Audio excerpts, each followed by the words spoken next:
Welcome to CEO at Work. And this time, ET Now is at work. We are coming to you from Tata Power's Trombay power plant. And this power plant where we are standing right now is responsible for 50% of the total electricity production of the island city of Bombay.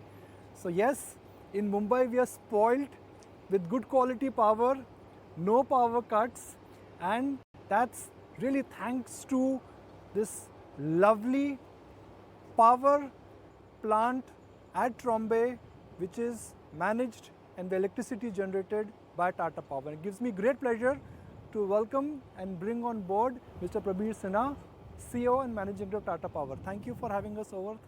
Thank you. Thank you, Nikunj. We are standing at a place where I've been told that 50% of the total electricity which is consumed by Mumbaikars is generated here. Absolutely right, and this is the lifeline of Mumbai power supply. This plant was set up way back in 1955-56, and since then all these units have been operating and supplying excellent quality, reliable, resilient power to the island city of Mumbai. So we can see this is the grid, that's where the coal landing is, and as far as I can see, this is a completely integrated process. Absolutely right, and this is imported coal that we are using over here. It's a very good quality Enviro coal. Normally in the coal that is supplied in India has nearly 30 to 40% ash. The coal that we use over here has less than 3% ash. The plant has FGD. So in terms of the environmental concerns which typically coal-based plants, all those have been addressed over here. And that's why if you see over here, there is no smoke coming out of chimneys. In a thermal power plant and you cannot smell the pollution. Yeah, absolutely, and you can see the coal stack yard which is there, and the coal gets unloaded from the main ship onto these barges, and from barges it comes to the jetty, and everything is very neat and clean, and good quality power we can continue to supply to Mumbai. Power prices in Mumbai are expensive also. Yes, because it is imported coal that is there, and as I mentioned to you, this is a special type of Enviro coal which comes from Indonesia. Over there, there are certain mines which produce this type of coal. This coal, I am told, also goes right up to the New York City, where you have a coal-based power plant which supplies to New York City, and it's a little expensive because of that. Also because of the reliability of power, you need to have huge amount of N-1 and N-2 backup, and that is the reason that the power cost in Mumbai is little expensive. There seems to be a renewed vigor in Tata Power for shareholders, for the management, and even for members of media. The Tata Power I used to track, and which I've tracked a couple of years ago, was more like a regulated business. There were challenges at every level. There were state discom challenges, but all that is history now.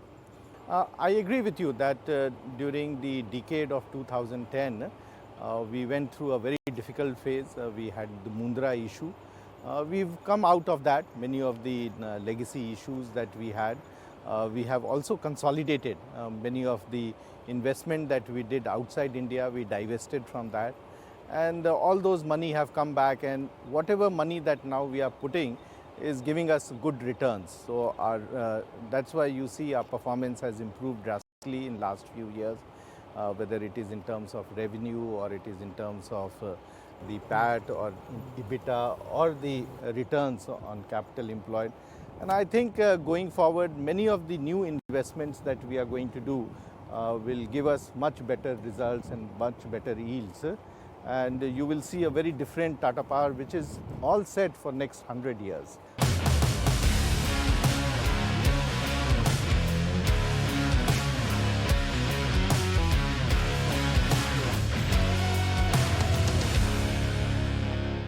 Mr. Sinha, if I look at the commentary which you've set at the last analyst call, revenue would be 3x, profits would be 4x, return ratios, which is return on equity and return on capital, that will be in double digit. You're setting up a very high, aggressive commentary. How will you achieve it? Because ultimately this business is a regulated business. Are you committing too much and too quickly? So, if you see the whole narrative of our business is undergoing a change, and what has happened is that in last few years we have moved from regulated to many of the unregulated businesses. Now, while we have been doing the large generating stations and large transmission, we are also now getting into various areas which will help us to improve our returns through market interventions and through the market penetration that we will have. Just for example, rooftop solar was a very small business few years back. We used to do something like 50 crores in 2018-19. Last year we ended up with something like 1500 crores, and we are expecting that this year it will be much more than that. So you can see that in just 2 years from 50 to 1500. Similarly, in solar pumps, from a 30 crore business in 2018-19, last year we did about 900 crores, and we are expecting that all these will grow much faster going forward. In fact, all of them I expect will grow by another 5 times in next 5 years. So that's the level of growth that we are seeing, and many of these are not regulated. So, it just depends how good we are in the marketing of these, what sort of service that we can provide, after sale service, what sort of branding we do, whereby it becomes an aspirational product and the consumer empowerment takes place. So I think what we have set for ourselves is something which is definitely achievable. But you've also said that you will not be investing in the traditional business, which is the power generation business, which is largely coal based. So when you are talking about your profits becoming almost 3.5 to 4x in FY24, that means the large part of the contribution will only come from new businesses? Absolutely right.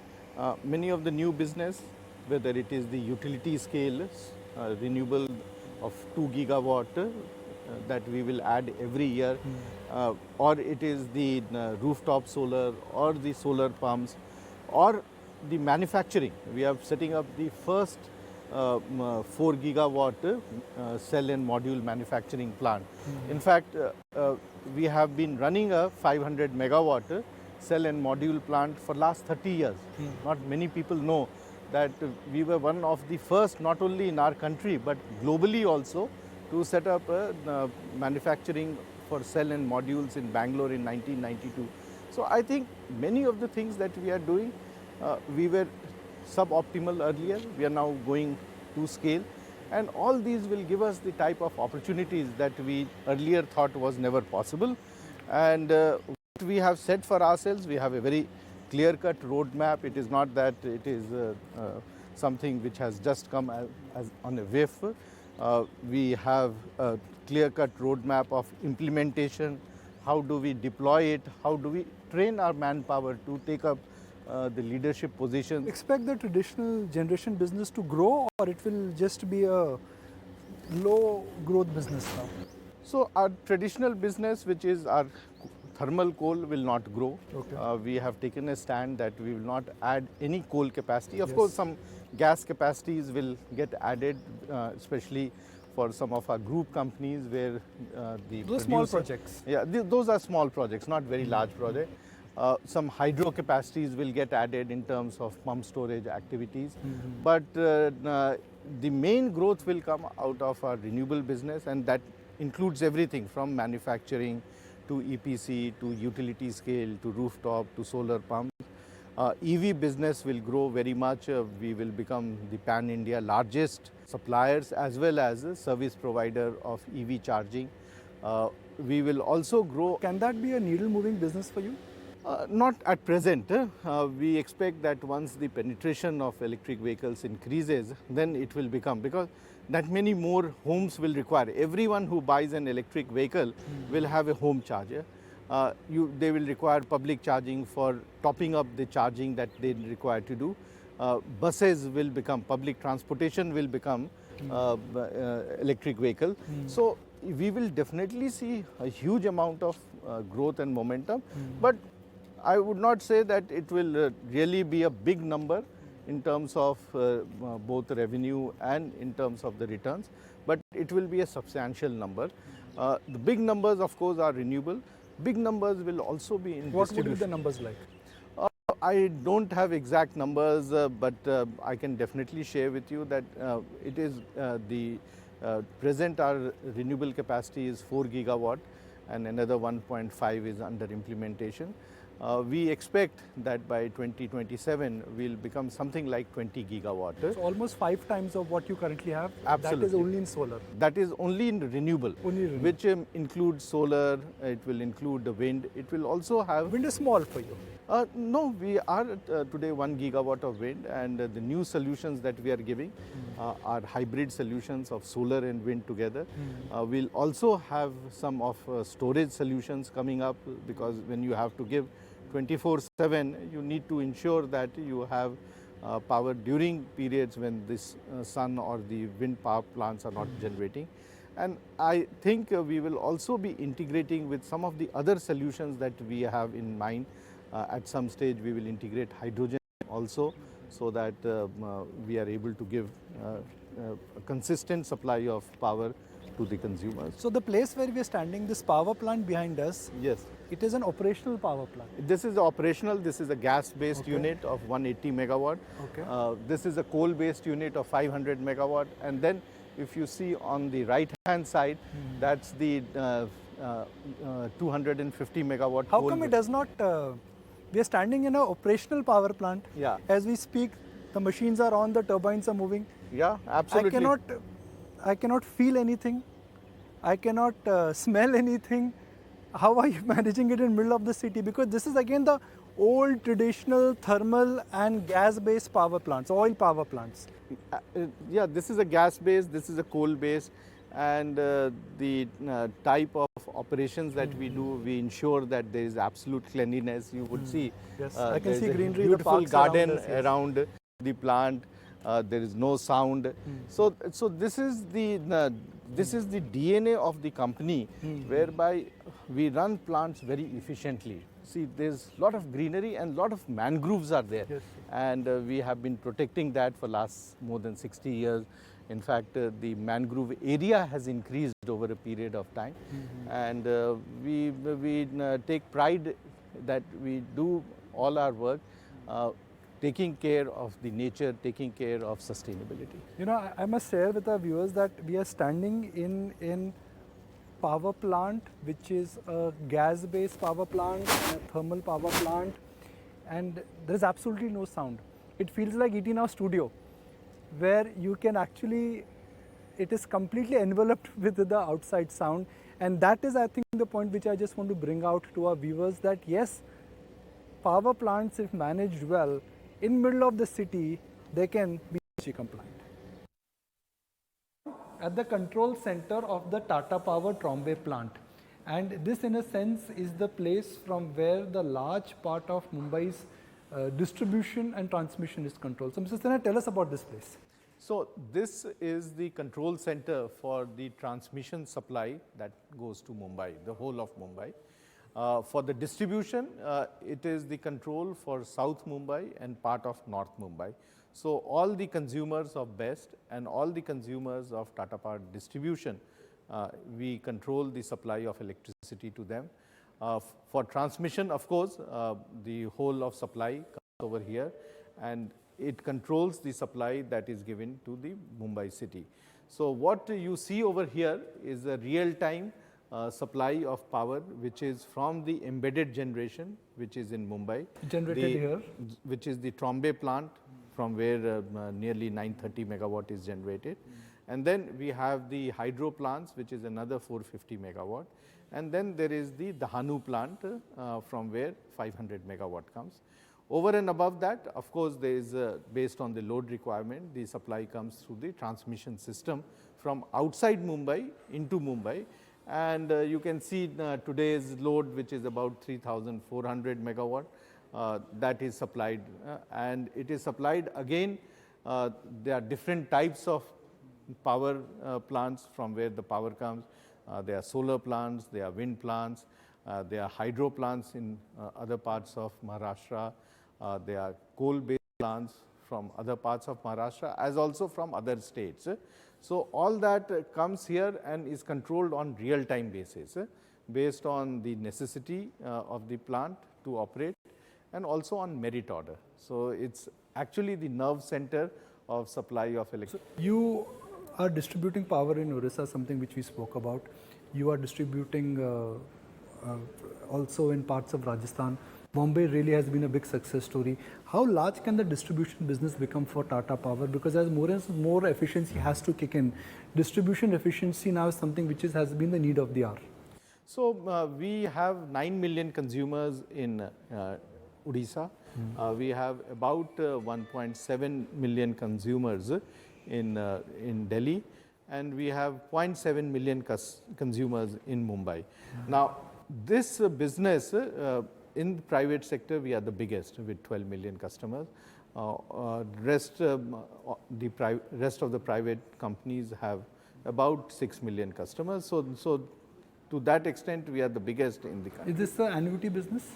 This is an annuity plus performance business. So there is a return on equity based on the capex that you incur, but there is also value added services and performance improvements that you carry out, and you get an incentive on that. So it's a mix of the annuity plus the performance benefits that one. Are you investing in this business? Yes, we are investing because whatever we invest, we get a return on equity. And this business requires continuous investment to upgrade the system. That means the transformer, the switchgear, the cables, the conductor.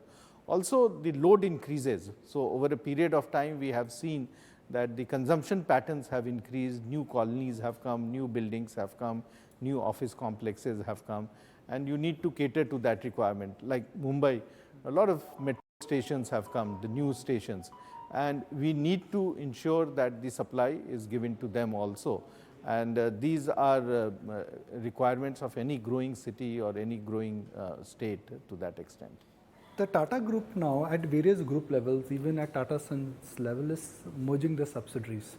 Tata Motors has done that, Tata Steel has done that, and I think Tata Consumer to a large extent has done that with merging Tata Coffee back. Tata Power also has subsidiaries. Is Tata Power the next one to move now? Yes, Tata Power is already on that track. You would have seen that we have created a renewable platform. Yes. And the purpose of creating the renewable platform was that we had large number of subsidiaries in the renewable business, and we are now merging all of them into one single entity. So we had utility scale businesses, we had rooftop, solar pumps, manufacturing. So all of them will get merged into one single entity, that is the Tata Power Renewable Energy entity. And to that extent, we will become much slimmer in terms of the number of companies that. How many subsidiaries you will eventually have, let's say in 3 years? We are looking at reducing it to less than 20 subsidiaries over a period of time. How many do you have right now? Right now we have something like 90. 90 will come down to 20. Yeah. So that's the, because we have also got some joint venture companies, like Odisha is a joint venture with Odisha government, or the Delhi distribution, or the Maithan Power. So some of those will have to exist as a separate joint venture companies. But rest of the companies we are now merging to see that all becomes part of Tata Power. The numbers which we spoke about, which you also shared in the public domain, in terms of profitability growth, in terms of return ratios, all that would be done with the existing capital. You have enough equity and you have enough cash flow to support what you've shared with us. Absolutely right. Of course, we will have to keep on taking debt for the new capacity additions that will happen, typically for the renewable capacities that we will be adding. But those will again be within the prudential norms under which we work. Our debt equity ratio, which has now come to a level of about 1.6, we expect that even with the enhanced debt that will come for the renewable business, will be within that range. 3-4 years ago, Tata Power, in a sense, was not exactly the best performing company for the Tata Group. Now things have come back. Will you be a large contributor to the Tata Group? Do you think the terrain in terms of the electricity sector, the regulation in terms of relationship with DISCOM, how essentially recoveries are moving, can Tata Power now be a high growth company for the Tatas and a great return generator for the shareholders? Absolutely right. As I mentioned to you earlier, our revenues have increased by nearly 50% in last 2 years. Our profit has improved by nearly 80% in last 2 years. And we do expect that now that our balance sheet is much stronger and the new growth plans that we have, where most of them are asset light growth areas, we do expect that we will be a big contributor within the group in terms of our profitability, and we will continue to be one of the leading companies within the group. So can I say that the car has just hit the highway and the highway right now is clear and soon you would be cruising at 150? Well, I don't know. Whatever is the right speed, we will cruise at that. But what I can tell you is that we have a very clear-cut strategy of what needs to be done. And we are very confident of achieving. And the vigor is back in your voice. You're not the Mr. Sinha I used to speak to pre-COVID. That time you were a bit nervous about regulation and how essentially state dues were moving. I agree with you that things have changed. Things have internally changed within the company, and we are more confident of the type of work that we are doing and the type of growth that we are seeing.